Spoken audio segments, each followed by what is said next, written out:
រៈគ្រប់ព្រះអង្គនិងសូមគោរពជម្រាបសួរដល់គណៈថាបតីលោកគ្រូអ្នកគ្រូនិងសិស្សានុសិស្សទាំងអស់គ្នាថ្ងៃនេះសាលាអនុវិទ្យាល័យវត្តគោបានប្រារព្ធពិធី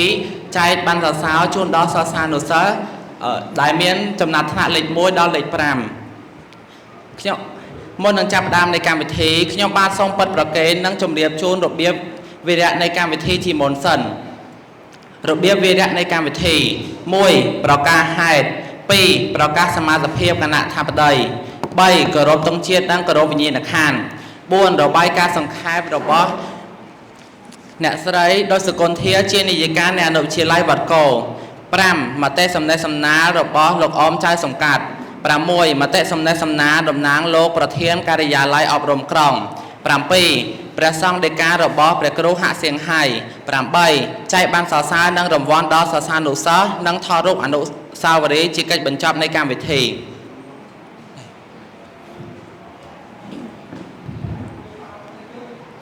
ជាកិច្ចបន្ទាប់នាងខ្ញុំសូមប្រកាសសមាជភាពគណៈថាបតីសូមគោរពព្រះអង្គគ្រូហាក់សៀងហៃបាននិមន្តចូលរួមជាអធិបតីភាព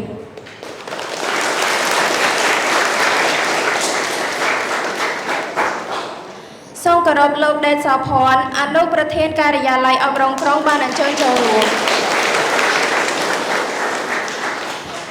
សូមគោរពលោកអ៊ំសុកឈឿចៅសង្កាត់វត្តគោបានអញ្ជើញចូលរួមសូមគោរពលោកអ៊ំខឿនសុខុមប្រធានគណៈកម្មការគ្រប់គ្រងសាលារៀនបានអញ្ជើញចូលរួមសូមគោរពលោកស្រីដូចសកុន្ធានាយិកានៃអនុវិទ្យាល័យវត្តគោបានអញ្ជើញចូលរួមសូមគោរពលោកអ៊ំហៅផុនមេភូមិវត្តគោបានអញ្ជើញចូលរួម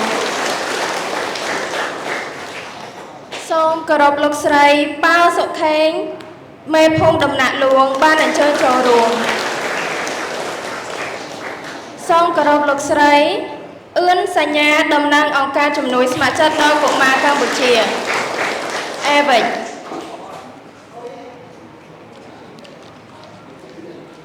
ជាកិច្ចបន្តទៅទៀតនេះនាងខ្ញុំសូមគោរពអញ្ជើញគណៈធិបតីភ្ញៀវកិត្តិយសលោកគ្រូអ្នកគ្រូនិងសិស្សានុសិស្សទាំងអស់គ្នាក្រោកឈរដើម្បីគោរពភ្លេងជាតិ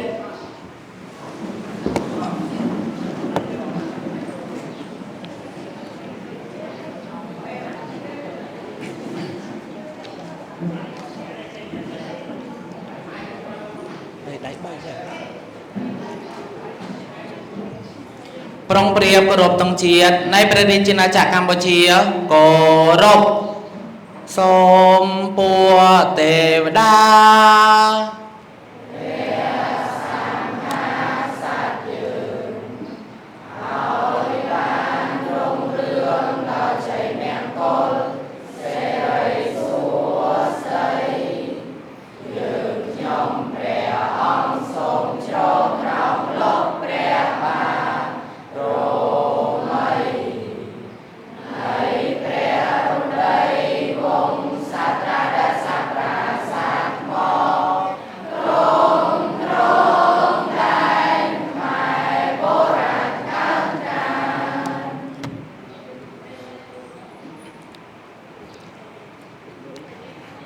សូមគណៈថាបតីភ្ញៀវកិត្តិយសលោកគ្រូអ្នកគ្រូសិស្សានុសិស្សទាំងអស់គោរពវិញ្ញាណក្ខន្ធវរៈកងទ័ព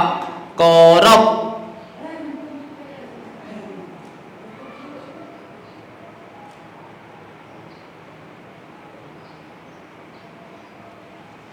សូមអង្គពិធីទាំងមូលសម្រួលអេយ៉ាបត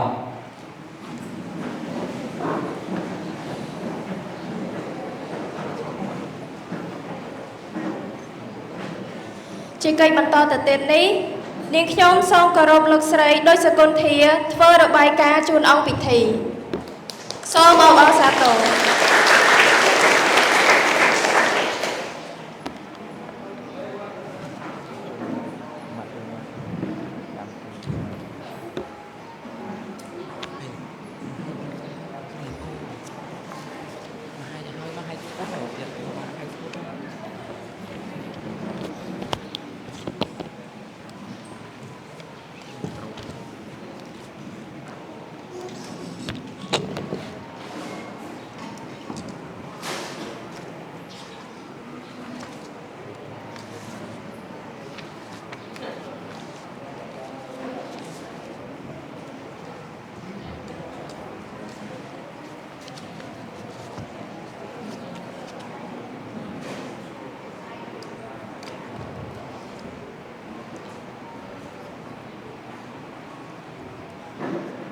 ចាជាដំបងនាងខ្ញុំសូម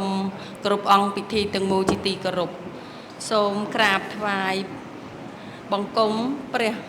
បញ្ញាមុនីញាណហសៀងហាយព្រះប្រធានអង្គការពុទ្ធសាសនាដើម្បីការអប់រំនៅកម្ពុជាយ៉ាសសេហៅកាត់ពោអកនិងជាព្រះលេខាធិការគុណខេត្តបាត់ដំបងជាទីសក្ការៈសូមក្រាបថ្វាយបង្គំព្រះដៃជគុណគ្រប់ព្រះអង្គដែលបាននិមន្តចូលរួមក្នុងកម្មវិធីជាទីសក្ការៈសូមគោរពលោកដេតសុផាន់អនុប្រធានការិយាល័យអប់រំយុវជននិងកីឡាក្រុងបាត់ដំបងជាទីគោរពសូមគោរពលោកសុកឈឿកចៅសង្កាត់វត្តគោនិងជាអនុប្រធានគណៈកម្មការគ្រប់គ្រងសាលារៀនជាទីគោរពសូមគោរពលោកហៅផុនជាមេភូមិវត្តគោនិងជាលេខាធិការគណៈកម្មការគ្រប់គ្រងសាលាជាទីគោរពសូមគោរពលោកខឿនសុខុមប្រធានគណៈកម្មការគ្រប់គ្រងសាលាជាទីគោរពសូមគោរពលោកស្រីប៉ាសុខេងមេភូមិដំណាក់លួងនិងជាហេរញ្ញិកគណៈកម្មការគ្រប់គ្រងសាលារៀនជាទីគោរពសូមគោរពអ្នកស្រីសញ្ញាចាតំណាងលោកនាយកអង្គការអវិជ្ជជាទីគោរពថ្ងៃនេះអនុវិទ្យាល័យវត្តគោបានប្រារព្ធពិធីបូកសរុបលទ្ធផលការងារប្រចាំឆ្នាំនិងចែករង្វាន់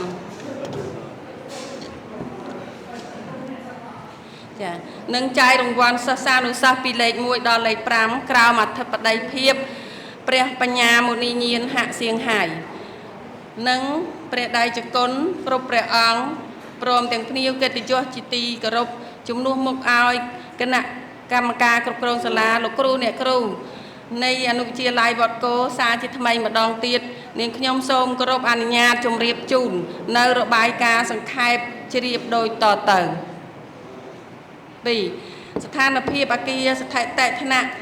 ថតិសិស្សក៏ចំនួនអគារ5ខ្នងមានអគារសិក្សា2ខ្នងអគារចាស់2ខ្នងនិងអគារទ្រុឌទ្រោម1ខ្នងខកម្រិតថ្នាក់រៀនមាន3កម្រិតគឺថ្នាក់ទី7មាន3ថ្នាក់ថ្នាក់ទី8មាន2ថ្នាក់និងថ្នាក់ទី9មាន2ថ្នាក់ក៏សិស្សានុសិស្សដើមឆ្នាំសិក្សាមានចំនួនសរុប258នាក់និងក្នុងនោះស្រី126នាក់ខសិស្សានុសិស្សនៅដំណាក់ឆ្នាំសិក្សាមានចំនួនសរុប240នាក់ក្នុងនោះស្រី117នាក់ជាប់មធ្យមសរុបចំនួន218នាក់និងស្រី109នាក់ធ្លាក់មធ្យមភាគ22នាក់និងស្រី8នាក់ថ្នាក់ទី7និទេសល្អមាន10នាក់ស្រីមាន5នាក់និទេសល្អបង្គួរមាន29នាក់ស្រី24នាក់និងនិទេស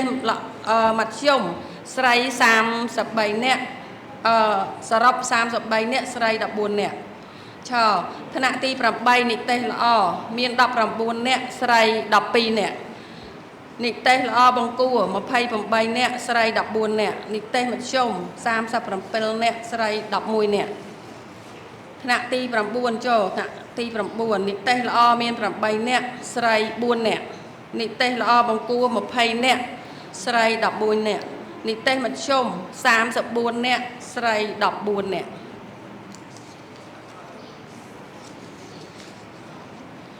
មានក្មេងសិស្សបោះបង់មានចំនួន18នាក់ក្នុងនោះស្រី9នាក់គិតជាភាគរយស្មើនឹង 6.97% និងសិស្សផ្ទេរការសិក្សានៅឆមាសទី2គ្មានគ្រូសរុបចំនួន30នាក់ស្រី10នាក់បុគ្គលិកបង្រៀនសរុប23នាក់និងស្រី7នាក់បុគ្គលិកទីចាត់ការ7នាក់ស្រី3នាក់4សិស្សានុសិស្សឆ្លងភូមិសិក្សា សិស្សបានប្រឡងសញ្ញាបត្រមធ្យមសិក្សាបឋមភូមិក្នុងឆ្នាំសិក្សា2025-26មានចំនួនសរុប62នាក់ស្រី29នាក់បានប្រឡងចប់ជាស្ថាពរក្នុងនោះមាននិទេសល្អ8នាក់ស្រី4នាក់និទេសល្អបង្គួរ20នាក់ស្រី11នាក់និទេសមធ្យម34នាក់ស្រី14នាក់4សមិទ្ធផលសាងសង់របងនិងបណ្ណាល័យរួចរាល់ជាស្ថាពររបងជាអំណោយរបស់សាមគ្គីដែលមានព្រះអង្គគ្រូព្រះអង្គហើយនឹងបដិជគុណចូលរួមហើយអាចារ្យវត្តលោកគ្រូអ្នកគ្រូនិងសប្បុរសជននានាបណ្ណាល័យមួយខ្នងជាអំណោយរបស់លោកខឿនសុខុមនិងលោកស្រីមឿនសមឿតព្រមទាំងកូនចៅរួមជាមួយអង្គការក្រឹតភីសកម្ពុជានិងសប្បុរសជនក្នុងក្រៅប្រទេសព្រមទាំងលោកគ្រូអ្នកគ្រូសិស្សានុសិស្សសរុបថវិកាប៉ាន់ស្មានប្រហែល$65,000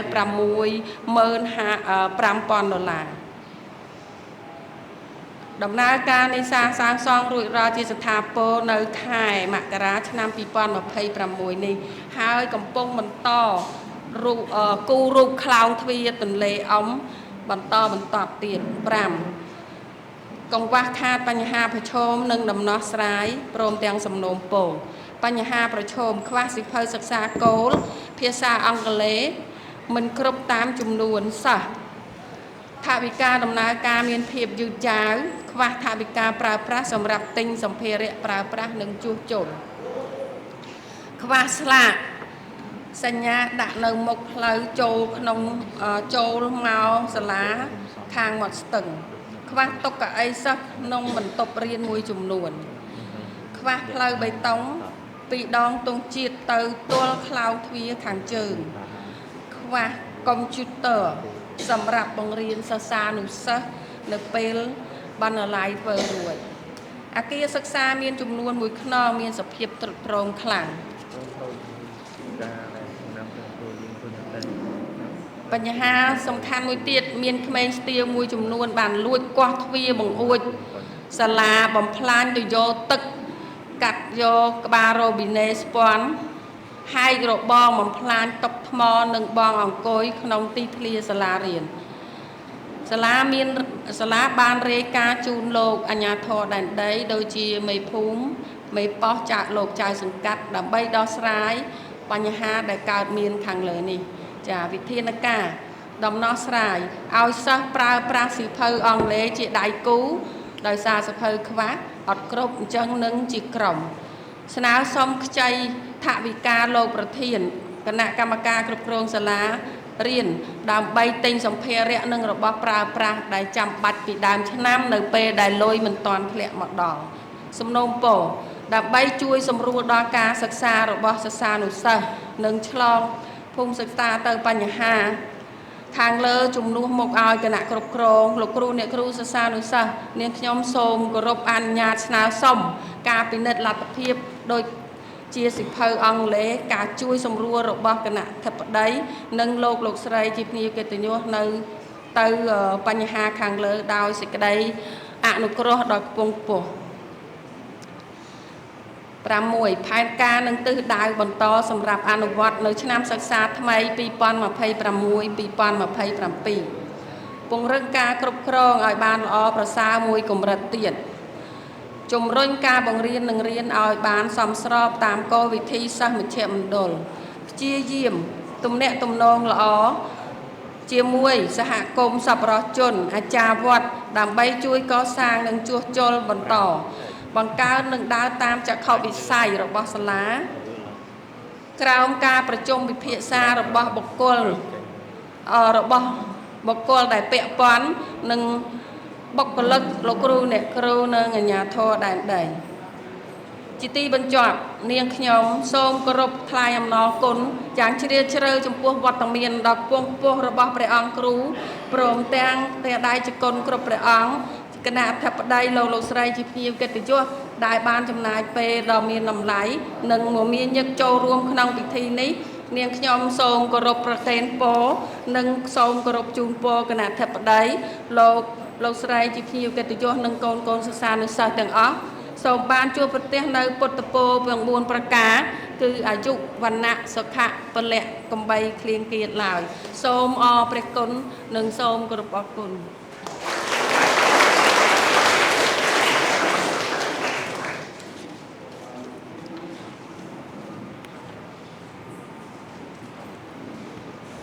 បន្តមកទៀតនាងខ្ញុំសូមលោកអង្គសុកឈឿចៅសង្កាត់វត្តគោមានចំណាប់អារម្មណ៍ជូនអង្គពិធីអបអរសាទរ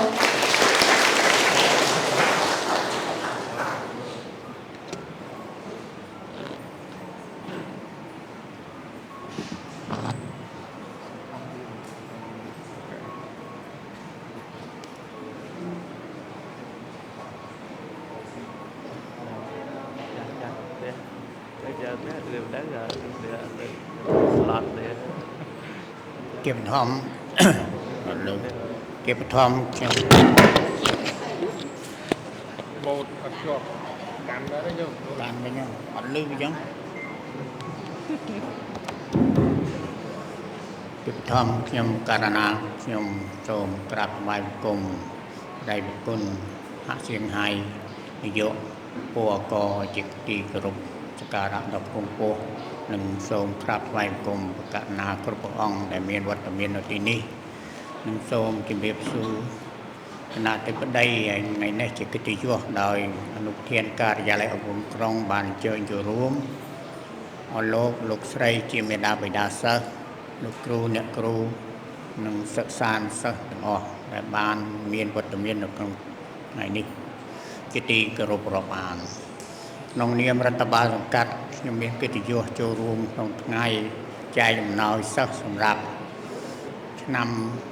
សិក្សាដំណាច់ឆ្នាំសិក្សា2025-2026និងជាមោទនភាពសម្រាប់អ្នកដឹកនាំមូលដ្ឋាននៅសង្កាត់វត្តគោខ្ញុំសូមមានសេចក្តីអំណររីករាយនិងសូមផ្ដាំផ្ញើដល់ក្មួយៗទាំងអស់ដែលជាសិស្សានុសិស្សទាំងអស់គឺយើងឈានដល់ដំណាក់កាលមួយនៃចំណេះដឹងជាមធ្យមឯងយើងបានឆ្លងផុតពីថ្នាក់បឋមចូលមកដល់មធ្យមសិក្សាហើយបើយើងប្រឡងជាប់ឌីប្លូមគឺយើងបានត្រឹមថ្នាក់ពាក់កណ្ដាលនៃមធ្យមសិក្សាទេយើងទៅបន្តទៅថ្នាក់ឧត្តមសិក្សាទៀតអញ្ចឹងកិច្ចការងារទាំងអស់នេះក្មួយត្រូវយល់ថាក្មួយជាទំពាំងស្នងចន្ទសីជាបញ្ញវន្តសម្រាប់ប្រទេសជាតិអញ្ចឹងក្មួយត្រូវខំប្រឹក្សារៀនសូត្រហើយដំណាក់កាលនេះយើងឃើញថាយុវជនក្នុងវ័យនៅក្នុងអនុវិទ្យាល័យនេះយើងត្រឹមតែនៅក្នុងវ័យកុមារទេនៅកុមារយើងឈានដល់ដល់វិទ្យាល័យបានពេញវ័យ18ឆ្នាំឡើងអញ្ចឹងក្នុងកុមារនេះវាពាក់ព័ន្ធប៉ះពាល់អ្វីខ្លះសម្រាប់ការអប់រំសិក្សារបស់យើងក្នុងនាមរដ្ឋបាលសង្កាត់ខ្ញុំសង្កេតឃើញចាមានពាក់ព័ន្ធនឹងគ្រឿងញៀនដែលក្មួយទាំងអស់មួយចំនួនអាចពាក់ព័ន្ធនៅក្នុងសង្គមរបស់យើងបច្ចុប្បន្ននេះគឺពិបាកណាស់គឺនិយាយមណ្ឌលវិញពេញខាងគុកវិញពេញហើយភាគច្រើនជា 70% គឺតែអ្នកចែកចាយនិងប្រើប្រាស់គ្រឿងញៀនខ្ញុំសូមផ្ដាំផ្ញើថាគ្រឿងញៀននេះបើអ្នកប្រព្រឹត្តនឹងខូចអស់ខួរក្បាល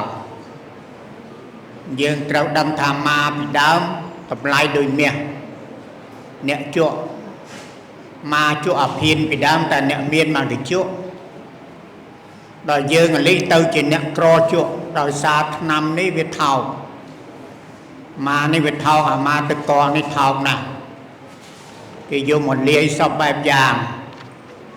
ដើម្បីឲ្យយើងបានប្រើប្រាស់អារបស់គេសុទ្ធទៅវាថ្លៃតែអ្នកទិញយកមកលាយថែមទៀតដើម្បីឲ្យយើងវាឡប់កាន់តែខ្លាំងនេះជារឿងពិតនៅមូលដ្ឋានបបាក់រួមមនុស្សយុវជនសម្រាប់យកទៅបណ្ដុះបណ្ដាលវិជ្ជាជីវៈណាស់ទាំងប្រុសទាំងស្រីតែម្ដង គឺប្រុសគ្រប់អាយុហើយនឹងហើយឈប់ពីរៀនទៅមានអីគឺខ្សែគប់ជាមួយអ្នកប្រើប្រាស់គ្រឿងញៀននេះឯងហើយអ្នករៀនរីវិញឲ្យទៅរៀនកាត់ដេរនៅមូលដ្ឋានយើងមានអង្គការអ្វិចដែរឲ្យទៅអត់មានអ្នកមកពីក្រៅមូលដ្ឋានមកឯក្រៅអូខេណារងជួយកលុយធីបណានេះជាការងារមួយដែលមូលដ្ឋានជួបការលំបាកផ្នែកយុវវ័យនេះតែម្ដងចឹងក្មួយទាំងអស់នេះជាទំពាំងស្នងនិស្ស័យរបស់ប្រទេសជាតិកុំឲ្យទំពាំងនេះវាស្អុយវារលួយត្រូវជៀសវាងឲ្យផុតពីការងារគ្រឿងញៀននេះពួកយើងថ្នាក់នេះចាប់ផ្ដើមមកនេះមិននៅបឋមមិនសូវមានទេចាប់ពីអនុវិទ្យាល័យរហូតឡើងទៅតែងតែមានហ្មងខ្សែគប់មិត្តភ័ក្តិនឹងឯងធ្វើឲ្យយើងខូចអនាគតរបស់ប្រទេសជាតិទាំងមូលនេះជាការងារផ្ដាំផ្ញើរបស់ក្នុងនាមរដ្ឋអំណាចនៅមូលដ្ឋានហើយមួយទៀតតាមរបាយការណ៍របស់អ្នកស្រីនាយកមិញយើងឃើញថាមានការបាត់បង់សុភារៈក្នុងសាលារៀននេះកើតចេញពីណាកើតចេញពីគ្រឿងញៀនទាំងអស់អ្នកគ្រឿងញៀនទាំងអស់នេះ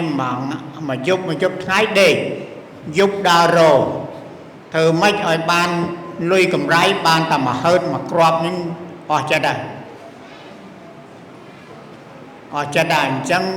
រកអីមិនបានធ្វើអីមិនបានលួចមិនបានពីបិទចិត្តកោះមិនបានអីគ្មានសុភារៈហ្នឹងវាយសុភារៈបំផ្លាញទៅអីទៅក្មួយទាំងអស់នៅចិត្តនៅក្នុងភូមិនៅចិត្តឬជួនកាលបងប្អូនយើងបង្កើតនឹងឯងអ្នកប្រើប្រាស់គ្រឿងញៀនមិនដឹងទេដឹងប្រយ័ត្នគេឲ្យទៅទិញមុនបងគេឲ្យទិញនេះគេឲ្យសាយូរទៅហើយ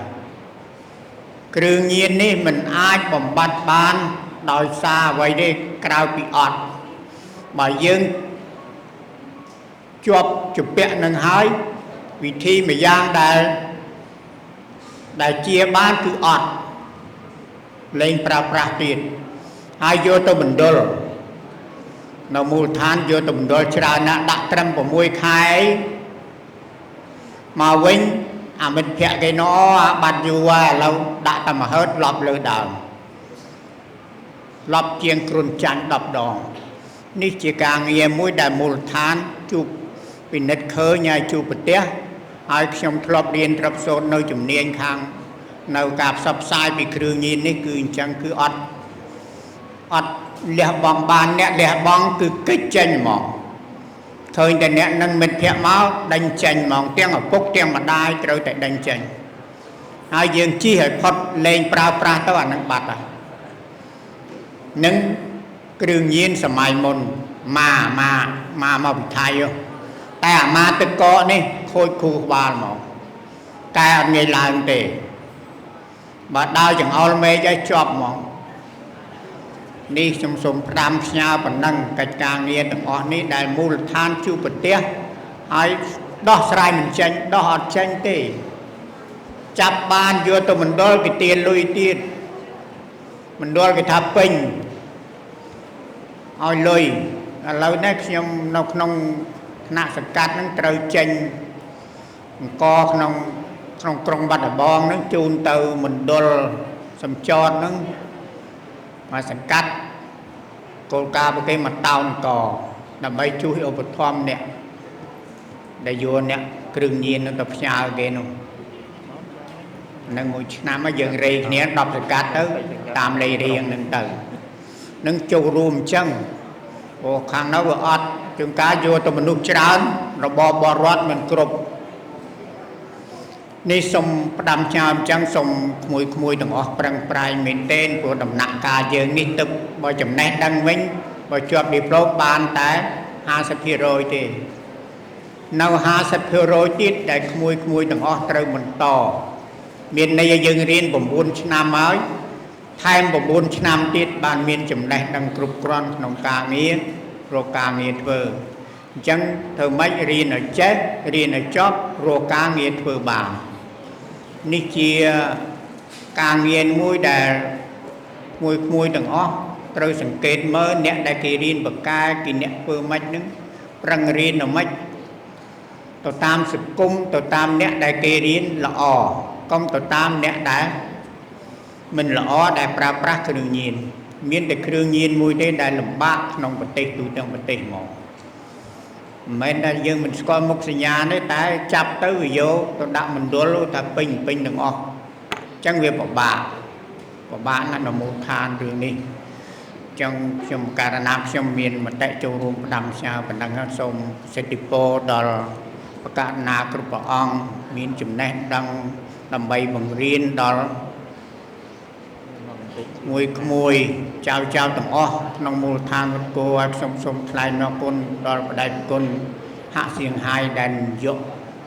ពួកអកដែលលោកមានចំណេះដឹងហើយបានសាងសង់អគារសម្រាប់បណ្ដុះបណ្ដាលធនធានមនុស្សផ្នែកការអប់រំរបស់យើងគិតឃើញថាយើងភាគច្រើនក្នុងប្រវត្តិរូបតែដាក់សាសនាអីពុទ្ធបណ្ណាដល់សួរធัวឲ្យសូត្រថ្វាយគុំព្រះអត់ចេះម៉ាត់ផងអត់ទេផ្នែកអប់រំយើងចន្លោះអានឹងមួយគួរដល់ផ្នែកវិស័យអប់រំនឹងមានការរៀបចំធ្វើដោយបដិគុណហសិង្ហៃលោករៀបចំធ្វើអានឹងបានសំយើងជាបើនិយាយតែយើងគ្រប់ពុទ្ធសាសនាថា95% បណ្ណាដល់ធัวពុទ្ធអត់ចេះថ្វាយគុំព្រះមួយអង្គផងនេះជាបញ្ហាហើយជាឱកាសល្អណាស់ដែលខ្ញុំសូមថ្លែងអរគុណដល់ព្រះអង្គដែលបង្រៀនឆ្លៀតពេលឲ្យប្រសង់បង្រៀនតាមសាលាមួយចំនួនដើម្បីឲ្យចេះដឹងធัวថ្វាយគុំព្រះហើយយល់ល្អតាមគំនិតខ្ញុំពេលគ្រប់ទងជាតិគួរថ្វាយគុំព្រះពីបិមាត់ទៅក្នុងវត្តនេះsẽមានព្រះក្នុងសាលាមានព្រះមានអីហើយលើកដៃសំពះទៅ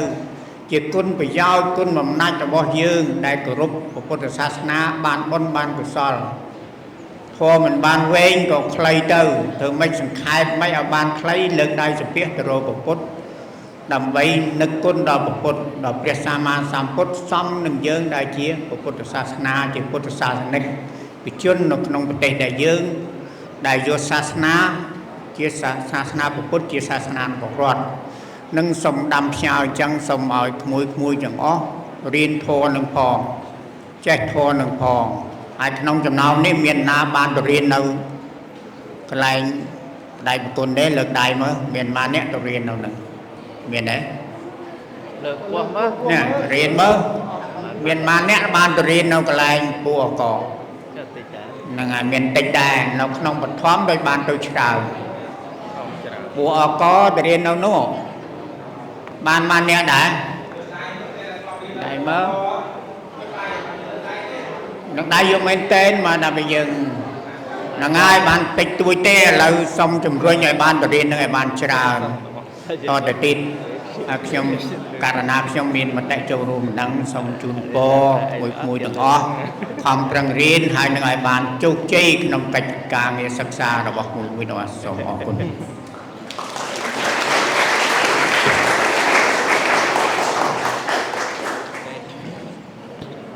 នេះខ្ញុំសូមថ្លែងអំណរគុណដល់លោកអ៊ំសុកឈឿដែលបានផ្ដល់ចំណាប់អារម្មណ៍និងដំបូងមានដ៏មានខ្លឹមសារដល់អង្គពិធីទាំងមូលសូមគោរពជូនពរលោកអ៊ំជួបប្រទេសតែពុទ្ធពរតែ4ប្រការគឺអាយុវណ្ណៈសុខៈពលៈកុំបីឃ្លានឡើយសូមអរគុណ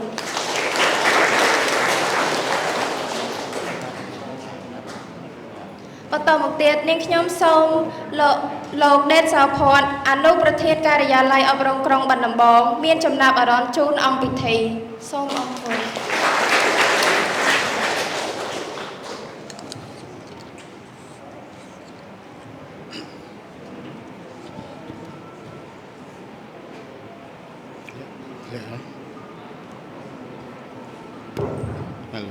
Hello. អរគុណច្រើនដើម្បីបដូរបរិយាកាសពីលោកពូចៅសង្កាត់ហើយបងប្អូនដែលធ្លាប់បានរៀនជាមួយនឹងអង្គការរបស់ព្រះអង្គគ្រូអញ្ចឹងទេហើយសូមបងប្អូនទាំងអស់សូមអ្នកម៉ូ3ចប់មកគុណបាទអ្នកម៉ូ3ចប់ហើយប្រែរីកេរិយាតែប៉ុណ្្នឹងមកដើម្បីបំភ្លឺផ្លូវយើងក្នុងអង្គពិធីនេះកុំឲ្យរៀងស្មុគស្មាញវិញណាតោះលើកដៃអ្នកម៉ូតាសៈភគវៈតោអរហត្តទាំងអស់គ្នាសម្មាសម្ពុទ្ធាសៈអ្នកម៉ូតាសៈភគវៈតោអរហត្តោសម្មាសម្ពុទ្ធាសៈភគវៈតោអរហត្តោសម្មាសម្ពុទ្ធាអនាសិកាថ្វាយបង្គំនៃខ្ញុំព្រះករុណាចូលមានដល់ព្រះដ៏មានព្រះភិអង្គនោះព្រះអង្គជាព្រះអរហន្តដ៏ប្រសើរទ្រង់ត្រាស់ដឹងនៅញេយធម៌ទាំងពួងដោយប្រពៃចំពោះព្រះអង្គឥតមានគ្រូអាចារ្យណាប្រដៅព្រះអង្គឡើយពុទ្ធានាកតាបច្ចុប្បន្នាចយេពុទ្ធាអហង្វន្ទាមិសាបតិតាចយេចធម្មីអនាកតាបច្ចុប្បន្នាចយេធម្មីអហង្វន្ទាមិសាបតិអន័យតាចយេចសង្ឃាអនាគតាបច្ចុប្បន្នាចយេសង្ឃាអនន្តវន្ទាមិសាបតិសូមអរគុណខ្ញុំកណាសូមក្រាបថ្វាយព្រះអង្គបញ្ញាញាណសហហសៀងហៃជាទីគោរពពងពោះសូមក្រាបថ្វាយបង្គំព្រះធរៈនុត្តរៈគ្រប់ព្រះអង្គសូមគោរពលោកពូសុកឈឿចៅសង្កាត់ជាទីគោរពនិងសូមគោរពលោកពូខឹមសុខុនដែលជាប្រធានគណៈកម្មការគ្រប់គ្រងសាលារៀនហើយតំណាងអូនស្រីអង្គការអវិជ្ជមានទីតាំងនៅចៅកសាំងហ៎អរគុណហើយសូមគោរពលោកគ្រូអ្នកគ្រូទាំងអស់ទីគោរពនិងបងប្អូនទាំងអស់ជាក្តីសង្ឃឹមអរគុណច្រើននៃសម្រាប់ឱកាសនេះដែរជាពេលវេលាមួយដែលបងប្អូននឹងយកចំណេះវិជ្ជា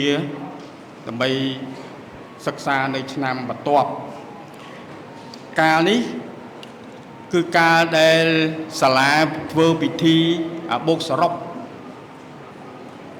លទ្ធផលអញ្ចឹងទេក្នុងនោះហើយអ្នកគ្រូនាយិកាបានអញ្ជើញទាំងលោកពូនាមីអាណាព្យាបាលជាពិសេសតែម្ដងជាពិសេសអញ្ចឹងកូនដែលបានមានលិខិតអញ្ជើញអាណាព្យាបាលជួយតែជូនគាត់ឲ្យគាត់ចូលរួមជាចាំបាច់ប្រសិនណាអត់បានមកទទួលនៃការផ្សព្វផ្សាយពីសាលាអ្វីដែលសាលាបានធ្វើក្នុងរយៈពេលកន្លងមកលោកពូនាមីនឹងអាចខកចិត្តអញ្ចឹងលទ្ធផលមួយឆ្នាំរបស់កូនគឺក្នុងមួយខែក៏មានម្ដងដែរអញ្ចឹងចង់ជម្រាបសួរថាលោកពូនាមីបានទទួលលទ្ធផលក្នុងមួយខែរបស់កូនទេបានទទួលទេលោកពូនាមីដែលបានអញ្ជើញបានទទួលលទ្ធផលក្នុងមួយខែតាមរយៈសៀវភៅ តាមដាននេះតែបើលពូនឹងមានអត់បានទទួលណាហើយមកទៅយកនៅពេលនេះណាឆ្ងល់ខ្ញុំអត់ដែលបានទទួលលទ្ធផលមួយខែសោះអត់ដឹងថាកូនខ្ញុំរៀនយ៉ាងម៉េចហ្នឹងអញ្ចឹងជេងខ្ញុំមកសរុបលទ្ធផល1ឆ្នាំសិក្សាតែម្ដងនេះជាបញ្ហាអញ្ចឹងអ្វីដែលយើងបានរៀន1ឆ្នាំសិក្សានិងស្ដាប់របាយការណ៍របស់នាយិកានិងលោកពូចៅសង្កាត់ហាក់បីដូចជារឿងរស់នៅក្នុងបញ្ហាច្រើនណារស់នៅក្នុងបញ្ហាច្រើនអញ្ចឹងរាល់កិច្ចការងារដែលបងប្អូនបានសិក្សាពេញ1ឆ្នាំនេះត្រូវយកលទ្ធផលក្នុងមួយខែទៅជូនអាណាព្យាបាលជាចាំបាច់ហើយលោកពូនាមីងដែលទទួលបានសិភៅសរសេរត្រឡប់បាទសរសេរត្រឡប់នៅលើសិភៅមកវិញថានឹងបានទទួលបានឃើញហើយនឹងចាបន្ថែមថាកូនលោកពូនាមីងរៀនយ៉ាងម៉េចនេះនិយាយលទ្ធផលដល់1ឆ្នាំសិក្សា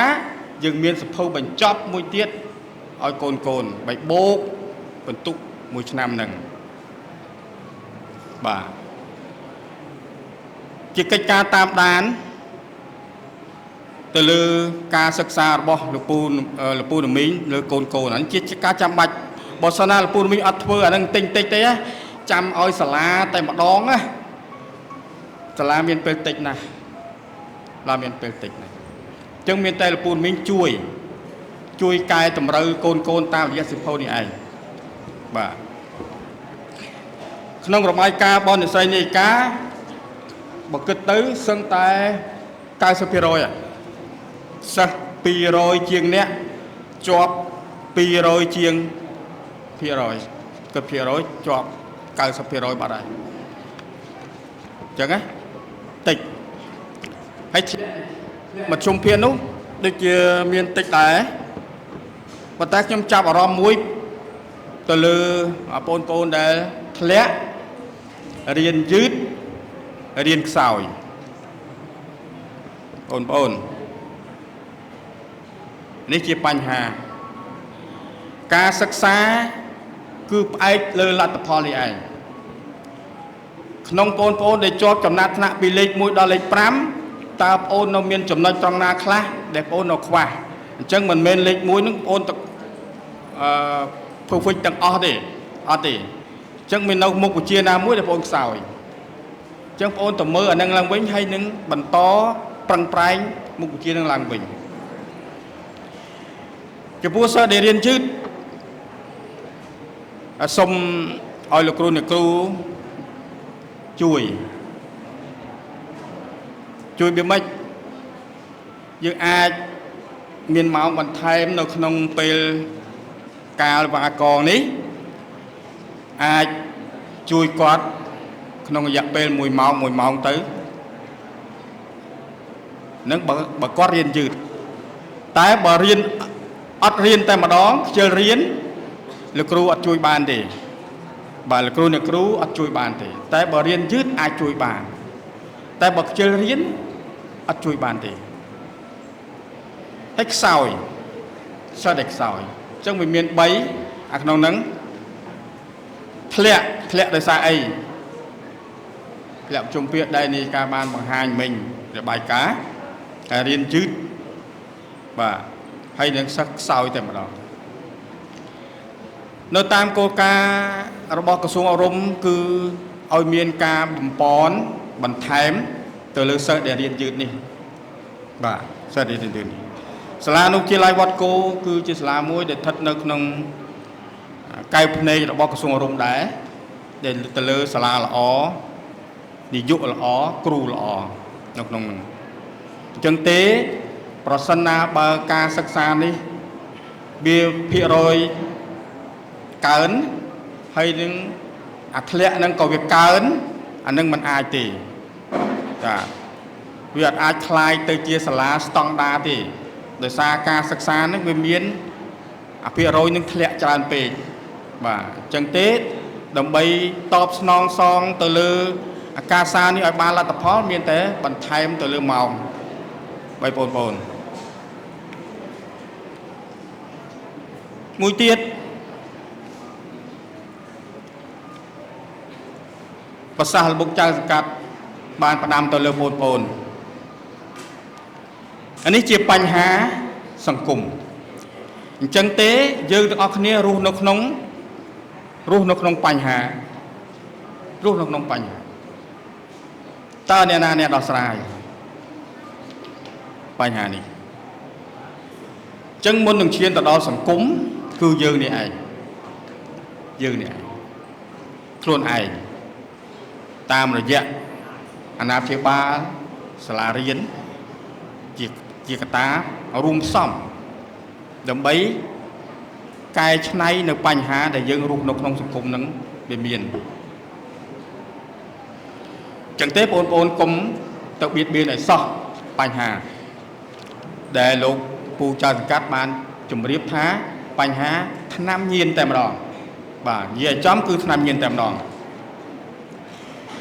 នៅចំណុចមួយទៀតគឺចំណុចសាលាដែលលើកជាបញ្ហាប្រឈមលោកពូចៅសង្កាត់បានលើករៀបរាប់អស់ហើយបាទបញ្ហាប្រឈមខ្វះខាតខ្លះកន្លែងចំណុចខ្លះក្រសួងអាចដោះស្រាយបានជាមួយនឹងសាលារៀនតែបញ្ហាមួយចំនួនដែលកន្លែងខ្លះយើងអត់អាចដោះស្រាយបានអញ្ចឹងតែធ្វើម៉េចបើនៅតែអញ្ចឹងបើអត់ដោះស្រាយបាននេះជាកិច្ចការងារសហគមន៍ជួយម្ដងតិចអញ្ចឹងណាបាទយ៉ាងតិចបាទដើម្បីឲ្យអាបញ្ហាហ្នឹងវាថយ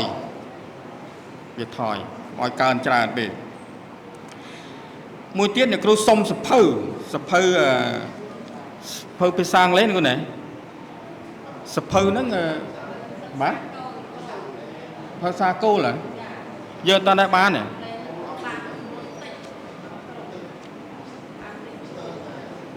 ហើយជាម៉ែក្បាលទៅភាសាគោលភាសាអង់គ្លេសបាទខ្ញុំនឹងយកបញ្ហានេះបាទអានេះជាកន្លែងដែលយើងត្រូវដោះស្រាយជូនព្រោះសភៅភាសាគោលលើក្រសួងអប់រំបាទសភៅសិក្សាគោលភាសាអង់គ្លេសណាខ្វះប្រហែលជាម៉ែក្បាលទៅអានេះចំនួនក្បាលបានយើងទៅស្នើសុំគាត់បានរួចគិតជាក្បាលប្រហែលក្បាលសភៅអង់គ្លេសបើគិតជាក្បាលប្រហែលនេះគឺតែខ្វះហ្នឹងកាលណាយើងសុំតែច្រើនដែរអញ្ចឹងគាត់កំណត់បានទេប្រហែលបាទ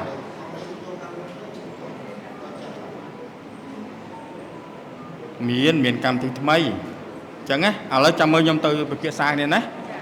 ហ្នឹងហើយសភៅគោលភាសាអង់គ្លេសបាទមួយទៀតសូមស្វាគមន៍ការលើកទិសដៅបន្តរបស់សាលារៀនក៏ដូចការបដិញ្ញាចិត្តរបស់សិក្សានាយិកាហើយអ្វីដែលខិតខំប្រឹងប្រែងកន្លងមកហើយនឹងបន្តទៅឆ្នាំថ្មីទៀតសាលានៅអនុវិទ្យាល័យវត្តគោយើងឃើញបានសមិទ្ធផលច្រើនហើយក្រោមការឧបត្ថម្ភរបស់ព្រះអង្គគ្រូដែរបាទខ្ញុំបកណាការឡាយនេះអត់មានអីទេបងមានតែគ្រប់គ្រងនៅ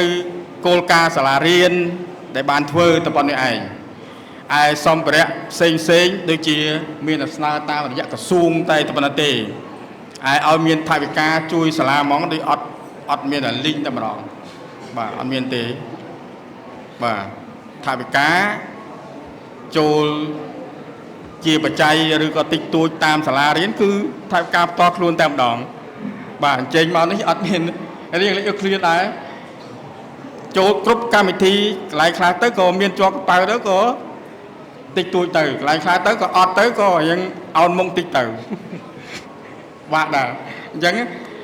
ស្ដាប់ទៅខាងសប្បុរសគាត់មានទឹកចិត្តជួយគ្រប់បែបយ៉ាងដល់ពេលយើងតាំងនាំទៅបាទដៃទេដែរកន្លែងខ្លះដូចជាអត់ចង់ហ៊ានទៅដែរប៉ុន្តែមកនេះបានព្រះអង្គគ្រូច្រើនណាស់គាត់ថាបាទគុំព្រះអង្គបន្ថែមទៀតបន្តទៀតមកជួយ ហើយបងបាទហើយខ្ញុំដូចអត់មានអីបន្តទៀតទេហើយសូមប្រកេនពរដល់អង្គគ្រូគ្រប់ព្រះអង្គហើយលោកពូនមីងដែលមានវត្តមាននៅទីនេះជួបនៅពុទ្ធពរទាំង4ប្រការគឺអាយុវណ្ណៈសុខៈពលៈកំបីគ្លៀងគ្លាតបាទសូមអរគុណ